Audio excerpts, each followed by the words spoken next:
تو ضروری نہیں کہ کہیں کچھ کرنا ہی پڑے. پھر ایسے میں جو ہے حدیث سے پتہ چلتا ہے کیا کہ جس بندے کی یہ تمنا ہو کہ اس کو شہادت کی موت آئے تو وہ گھر کے بستر پر بھی سوئے گا تو اللہ اس کو شہادت کی موت دے گا. سبحان اللہ.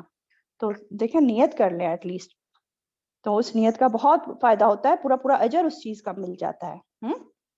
اچھا, یہ حدیث میں اس شہادت کی جو فضیلت ہے, حدیث سے ہم دیکھتے ہیں ابن عباس رضی اللہ تعالیٰ عنہ کہتے ہیں, کیا کہتے ہیں کہ اللہ کے نبی صلی اللہ علیہ وسلم نے فرمایا جب تمہارے بھائی احد میں شہید ہوئے تو اللہ تعالیٰ نے ان کی روحوں کو سبز پرندوں کے قالب میں ڈھالا.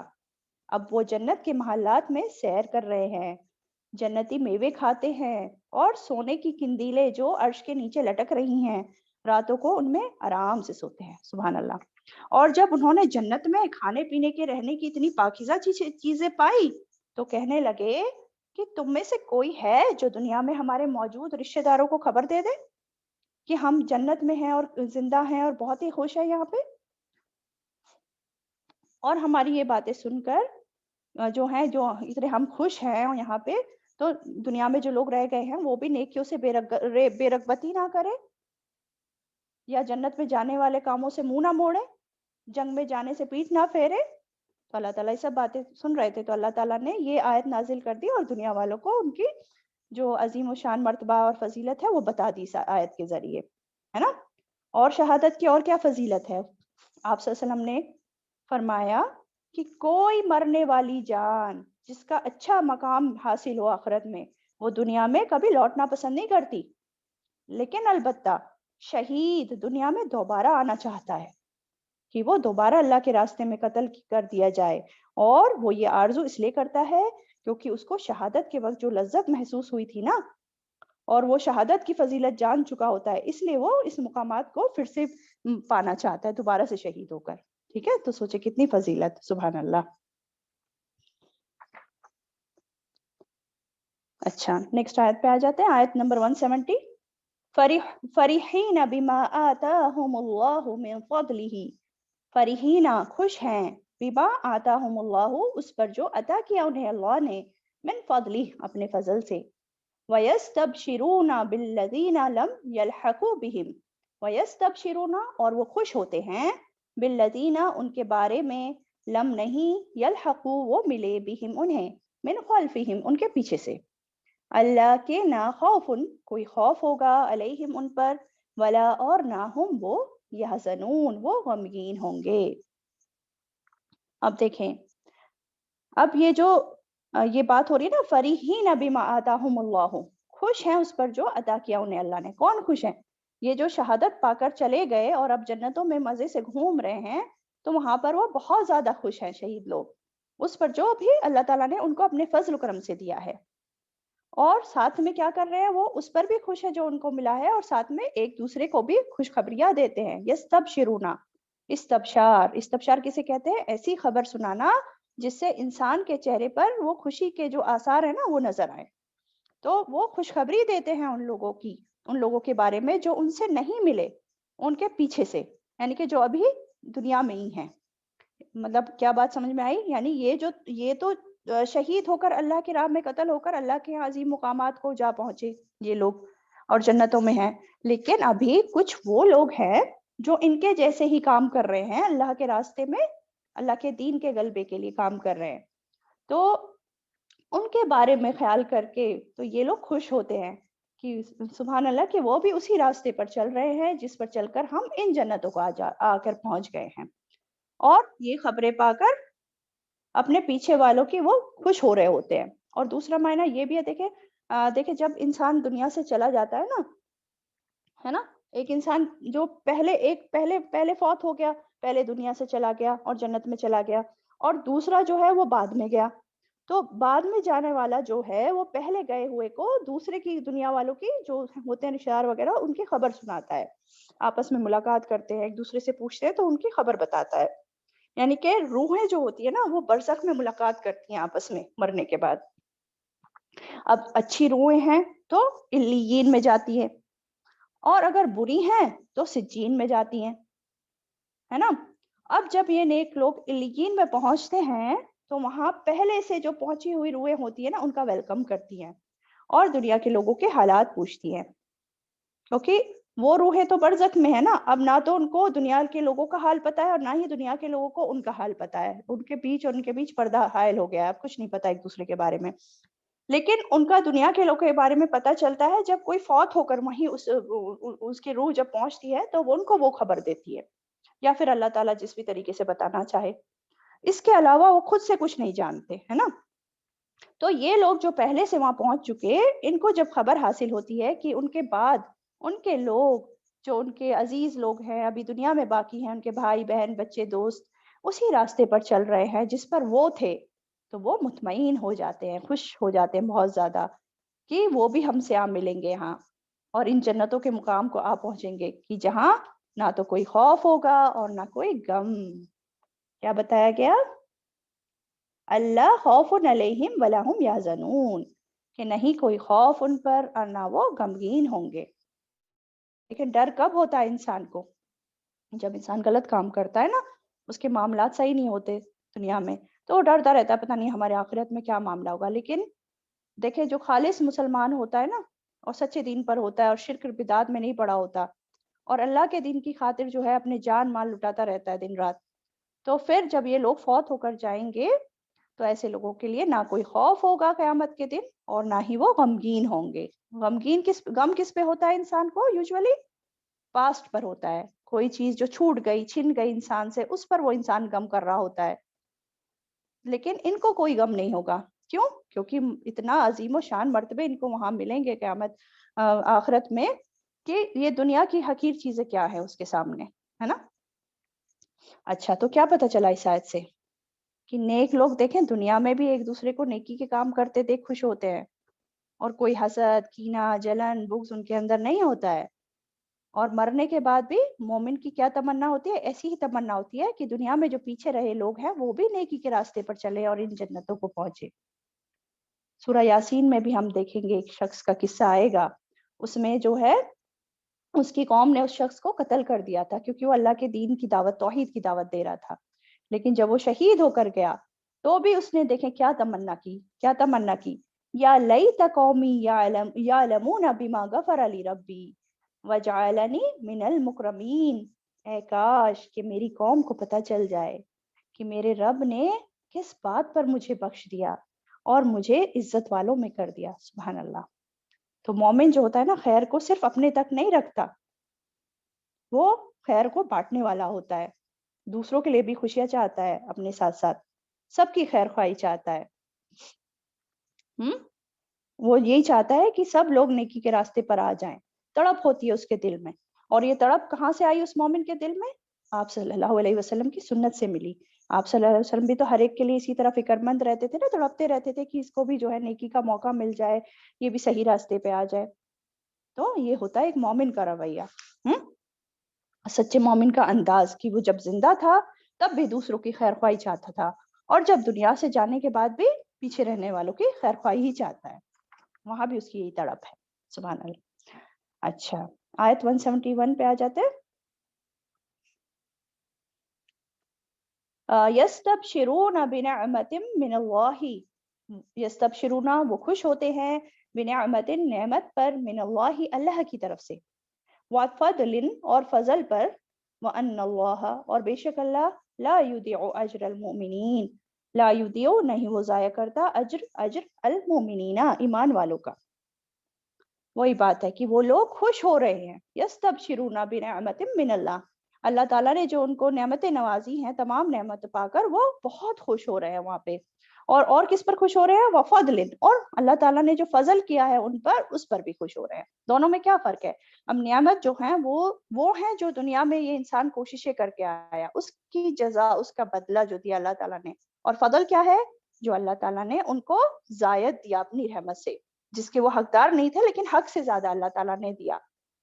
کیونکہ دیکھیں اللہ تعالیٰ نیکیوں کا برابر کا بدلہ نہیں دیتا، ایک کا ایک بدلہ نہیں دیتا، ایک کا 10، پھر ایک کا 70 اور 700 تک اور مزید اور بھی.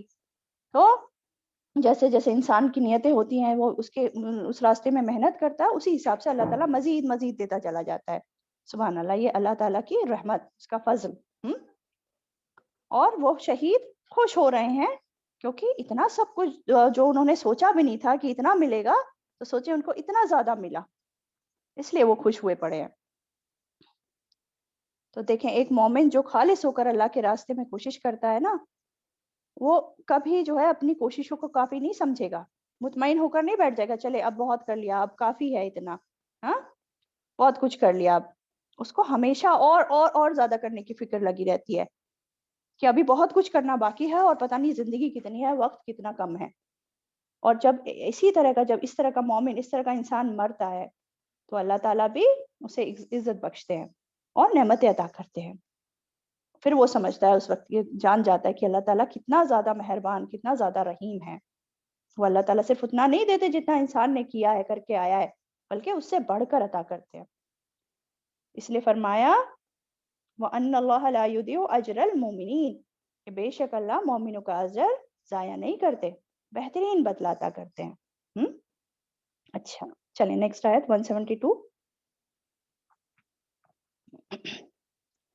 الذین استجابوا للہ والرسول من بعد ما اصابهم القرح، الذین استجابوا وہ جنہوں نے حکم مانا، للہ اللہ کا، والرسول اور رسول کا، من بعد اس کے، ما جو، اصابهم القرح پہنچا انہیں زخم، للذین ان کے لیے جنہوں نے احسنوا احسان کیا، منہم ان میں سے، واتقوا اور تقوی کیا، اجر عظیم اجر ہے بہت بڑا۔ دیکھیں اس آیت کا تھوڑا سا پس منظر ہم دیکھ لیتے ہیں۔ ابھی کیا فرمایا جا رہا ہے اس میں کہ وہ لوگ جنہوں نے اللہ تعالیٰ کا اور رسول صلی اللہ علیہ وسلم کا حکم مانا، بعد اس کے جو ان کو زخم پہنچے تھے، تو ان کے لیے جنہوں نے احسان کیا اور تقوی کیا، ان کے لیے اجر ہے بہت بڑا۔ اس آیت کا پس منظر دیکھ لیتے ہیں۔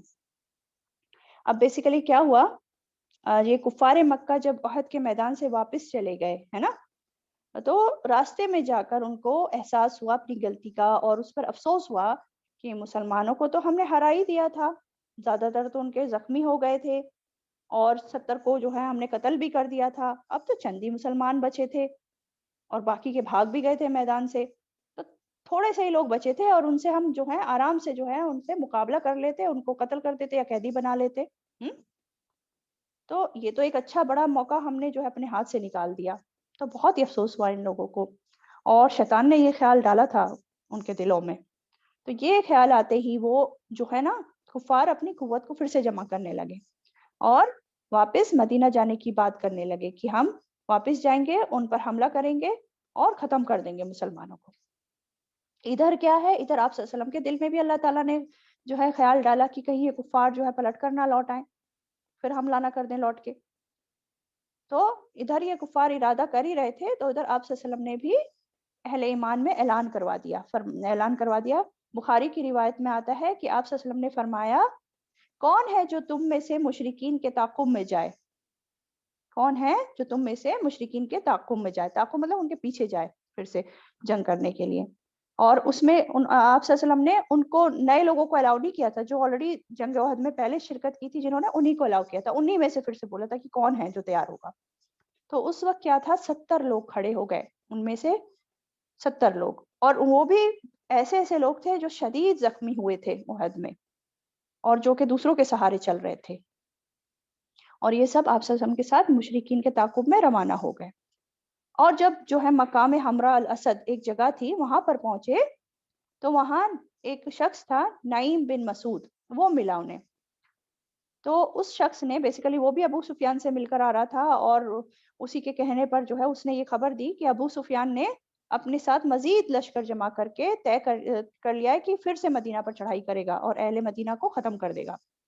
اب دیکھیں زخم لگے ہوئے ضعیف صحابہ ایسی خبر سے سن کر بائک زبان بولے کہ ہم کو اس سے کچھ نہیں ہے پرواہ کہ وہ آ رہے ہیں یا نہیں آ رہے ہیں۔ وہ بولے حسبنا اللہ و نعم الوکیل، ہم تو جس بھی حالت میں ہیں ہم اٹھیں گے اور مقابلہ کریں گے۔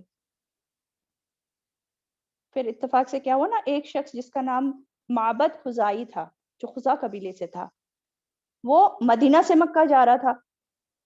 اس نے دیکھا کہ ابو سفیان کا لشکر آ رہا ہے پوری تیاری کر کے، تو یہ شخص جو ہے نا، یہ مسلمانوں کا بیسیکلی ہمدرد تھا، خود مسلمان نہیں تھا لیکن مسلمانوں کا حلیف تھا. میں نے بتایا تھا نا پہلے بھی کہ قبیلے میں آپس میں حلیفانہ دوستیاں ہوا کرتی تھی اور ایک دوسرے کی مدد کیا کرتے تھے. یہ تو اسی طرح تھا. تو اس نے جو ہے ابو سفیان کو بتایا کہ تم دھوکے میں مت رہو کہ مسلمانوں کو صدمہ پہنچائے، کمزور ہو گئے ہیں اور تم سے مقابلہ کرنے کے قابل نہیں ہے، بلکہ اصل بات تو یہ ہے کہ مسلمان جو ہے اب ایک بڑا لشکر جو ہے ہمراہ اسد میں پہنچ چکا ہے مسلمانوں کا لشکر، اور وہ تمہارے پیچھے تم سے مقابلے کے لیے آ رہے ہیں. اور بڑا لشکر ہے، جو لوگ پہلے نہیں آئے تھے، شرکت نہیں کی تھی، وہ بھی اب ان کے ساتھ آ رہے ہیں. مطلب اس کو ڈرایا اس نے. اور میں ان کو دیکھ کر آیا ہوں راستے میں، اور پوری تیاری کے ساتھ آ رہے ہیں، پورے ساز و سامان کے ساتھ تمہارے تعاقب میں نکلے ہیں. اب جب یہ باتیں جو ہے ابو سفیان نے سنی تو اس نے کیا ہے اپنا ارادہ ترک کر دیا، اور واپس یہ لوگ دم دبا کے مکہ بھاگ گئے، واپس چلے گئے. تو دیکھیں اس طرح سے یہ جنگ نہیں ہوئی.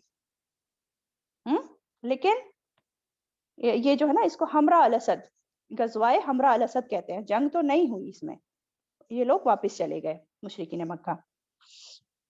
تو یہ تھا اس کا پس منظر. تو دیکھیں نا اس میں کس طرح جو ہے ایک صدمے کے بعد اللہ تعالیٰ نے ایک بڑے امتحان کے بعد فوراً ایک اور امتحان لیا مسلمانوں کا. اور حالانکہ دیکھیں مسلمان کتنے زخمی سے، پورا بھرے پڑے تھے ان کے جسم زخموں سے، جسم بھی اور روحانی بھی تکلیف پہنچی تھی ان کے پیاروں کی جو ہے فوتگی پر. پھر بھی اللہ کے رسول نے جب ان کو پکارا تو فوراً کھڑے ہو گئے اور دوبارہ تیار ہو گئے جانے کے لیے. تو اس لیے اللہ تعالیٰ یہاں فرماتے ہیں الذین استجابوا للہ والرسول، وہ جنہوں نے حکم مانا اللہ کا اور رسول کا بعد اس کے جو پہنچا انہیں زخم. اب سمجھ میں آ گیا ہوگا آپ کو. تو وہ لوگ جنہوں نے اللہ اور رسول کا حکم مانا، یعنی آپ سب نے جب اعلان کیا کافروں کے تعاقب میں جانے کا، تو یہ صحابہ فوراً آپ کے ساتھ چلنے کو تیار ہو گئے. صحابہ کو معلوم تھا نا یہ بات کہ رسول صلی اللہ علیہ وسلم کا جو حکم ہوتا ہے دراصل وہ اللہ تعالیٰ کا حکم ہوتا ہے. لیکن آج ہم اپنا جائزہ لیں، ہمارا کیا حال ہے؟ ہم کتنی اہمیت دیتے ہیں حدیث کو، سنتوں کو، آپ صلی اللہ علیہ وسلم کی باتوں کو. اچھا، تو من بعد ما اصابہم القرح، بعد اس کے جو پہنچا انہیں زخم. اس کے بعد کہ ان کو زخم پہنچ چکے تھے. زیادہ تر صحابہ جیسے میں نے بتایا ان میں زخمی حالت میں تھے جو احد میں زخمی ہوئے تھے. اس کے باوجود اللہ اور رسول کی بات انہوں نے مانی اور پھر سے جو ہے جہاد کے لیے نکل پڑے، کافروں کا پیچھے کرنے کے لیے نکل پڑے. تو اللہ تعالیٰ کیا فرماتے ہیں؟ اللہ تعالیٰ فرماتے ہیں للذین احسنوا منہم واتقوا، ان کے لیے جنہوں نے احسان کیا ان میں سے اور تقوی کیا. واتقوا اجر عظیم، اجر ہے بہت بڑا. تو وہ لوگ جنہوں نے احسان کیا، دیکھیں احسان کیسے کیا تھا؟ یہ احسان ہی تو تھا نا کہ زخموں سے چور ہیں پھر بھی رسول صلی اللہ علیہ وسلم کی پکار پر فوراً اٹھ کھڑے ہوئے، بہانے نہیں مارے. ہمیں تو تھوڑا سے کوئی پرابلم ہو جاتی ہے فوراً جو ہے اپنے ایک اچھے کام سے رک جاتے ہیں، چھوٹی چھوٹی باتوں پہ رک جاتے ہیں. اور یہ تو پورے کے پورے زخمی ہوئے پڑے تھے، پھر بھی جو ہے فوراً کے فوراً اٹھ کھڑے ہوئے اللہ کی خاطر. تو یہ تھا احسان. اور فرمایا اور جنہوں نے تقوی کیا تو اللہ نے ان کو بہت بڑے اجر کی بشارت دی. تو اللہ تعالیٰ ایسے مومنوں کو بڑے اجر سے نوازتے ہیں جو کہ مشکل حالات میں بھی، سختی کے عالم میں بھی اللہ کی راہ پر چلتے رہتے ہیں. کوئی بھی مشکل جو ہے ان کو اللہ کے کام سے روک نہیں سکتی، پھیر نہیں سکتی. تو کیا پتہ چلا جب انسان جو ہے ایمان لاتا ہے نا، لا الہ الا اللہ کہتا ہے، اللہ پر ایمان لاتا ہے، تو اس کے ایمان کی آزمائش تو ہوتی ہی ہے. ڈیلی چھوٹی موٹی آزمائشیں بھی ہوتی ہیں، لیکن اصل آزمائش جب ہوتی ہے وہ کب ہوتی ہے؟ غیر معمولی حالات میں.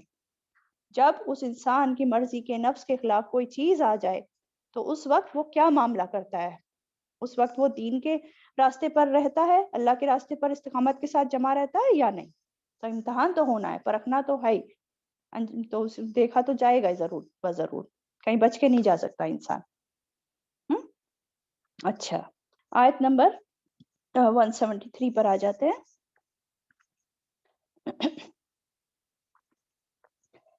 الذین قال لهم الناس ان الناس قد جمعوا لكم، الذین قال وہ جو کہا، لہم انہیں، الناس لوگوں نے، ان الناس بے شک لوگ، قد جمعوا تحقیق جمع ہو گئے ہیں، لکم تمہارے لیے، فخشوہم بس ڈرو ان سے، فزادہم ایمانا بس اس نے بڑھا دیا انہیں ایمان میں، وقالو اور انہوں نے کہا، حسبنا اللہ و نعم الوکیل، کیا کہا؟ کافی ہے ہمیں اللہ اور کتنا اچھا ہے کارساز۔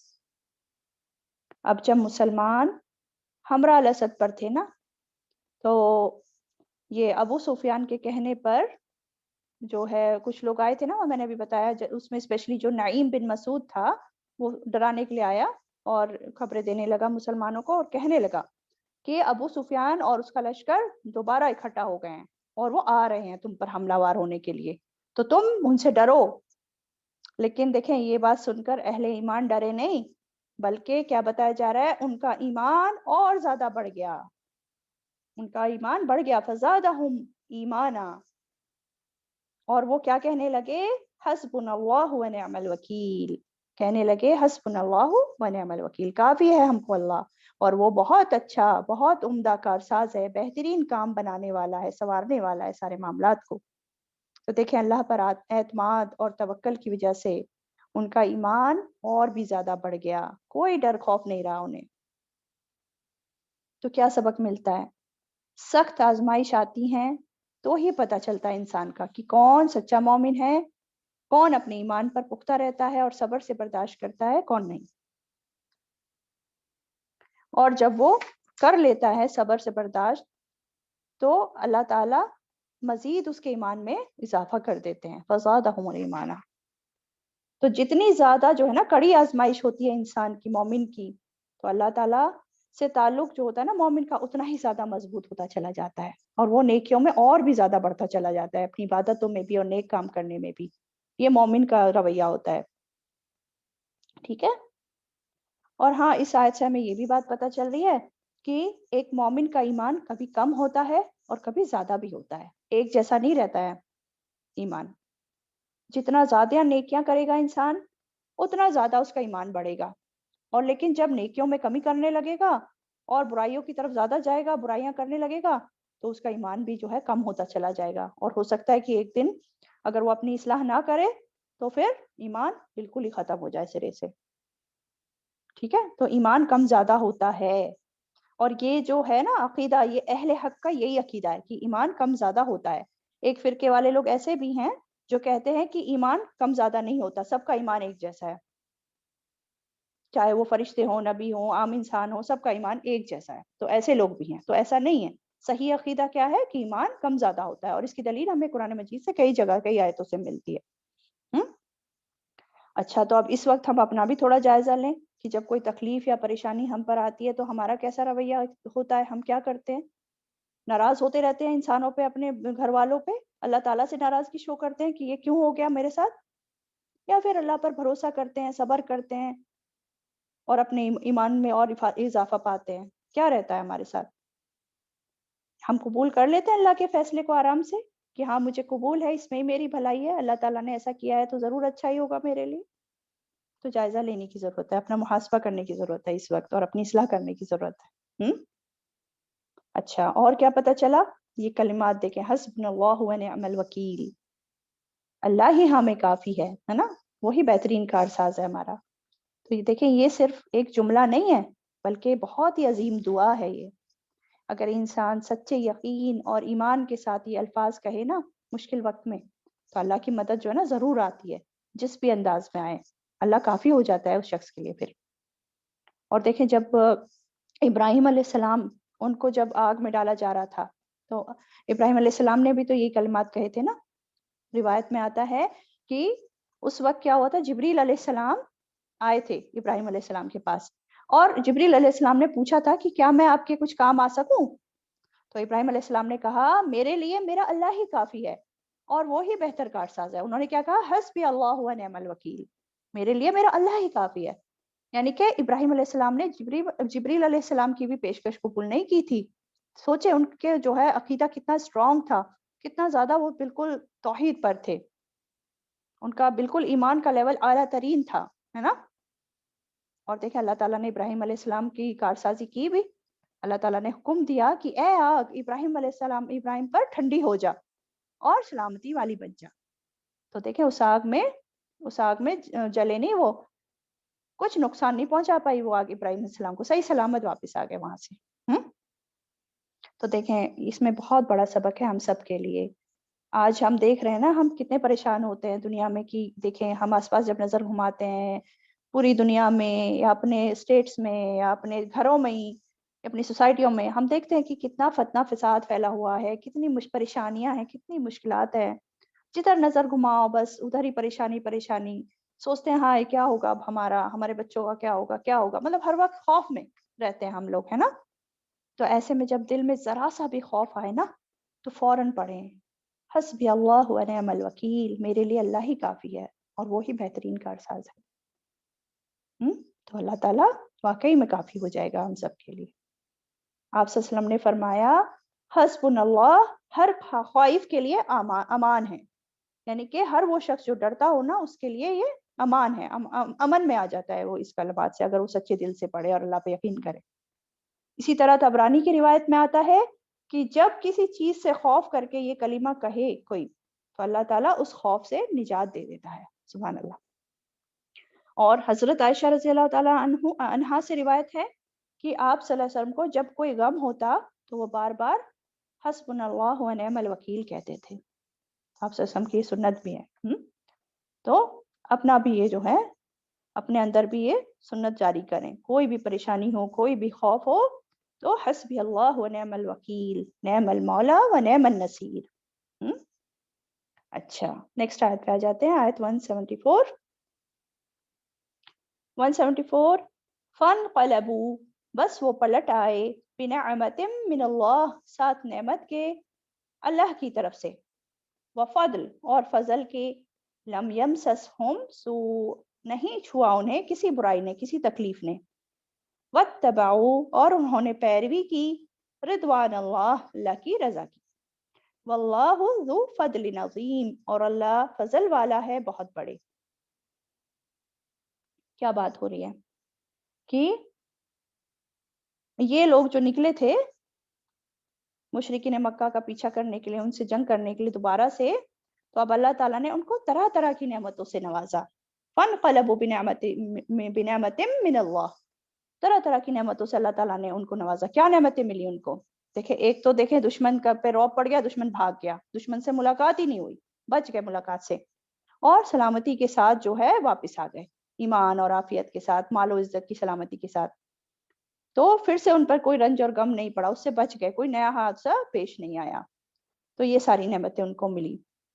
اور فضل بھی، وفضل یعنی مزید زائد بھی ملا ان کو.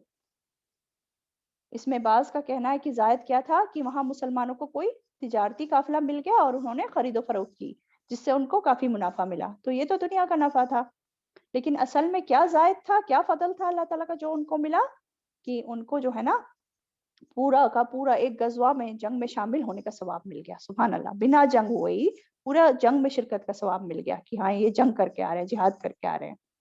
کیوں؟ کیونکہ ان کی نیت اور ارادے سے وہ نکلے تھے نا، تو اس لیے اللہ تعالیٰ نے بنا اصل جنگ کیے ہی ان کو جنگ کرنے کا پورا ثواب دے دیا، ان کی نیت اور کوشش کی وجہ سے، ان کی مخلصی کی وجہ سے.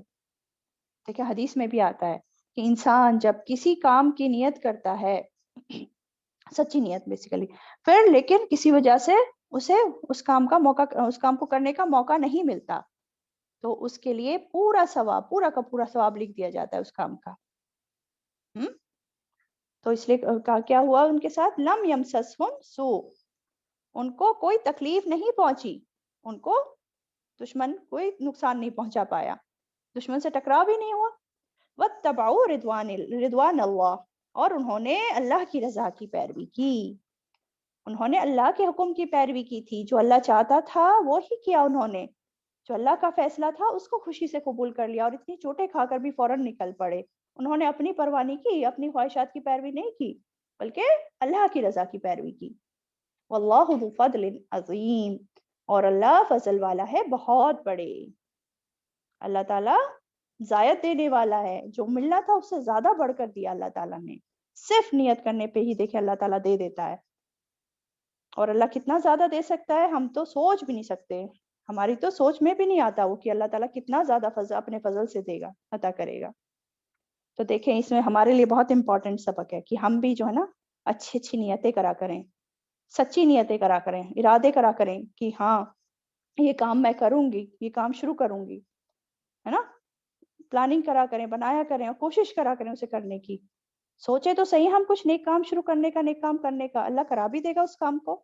اور اگر مان لو کسی وجہ سے وہ کام ہم نہیں کر پائے تو بھی اللہ اس کا ہمیں جو ہے پورا پورا اجر دے دے گا. تو یہ نیت کرنا بہت ضروری ہے. سبحان اللہ. چلیں الحمدللہ آج کا سبق یہیں پہ پورا ہوتا ہے.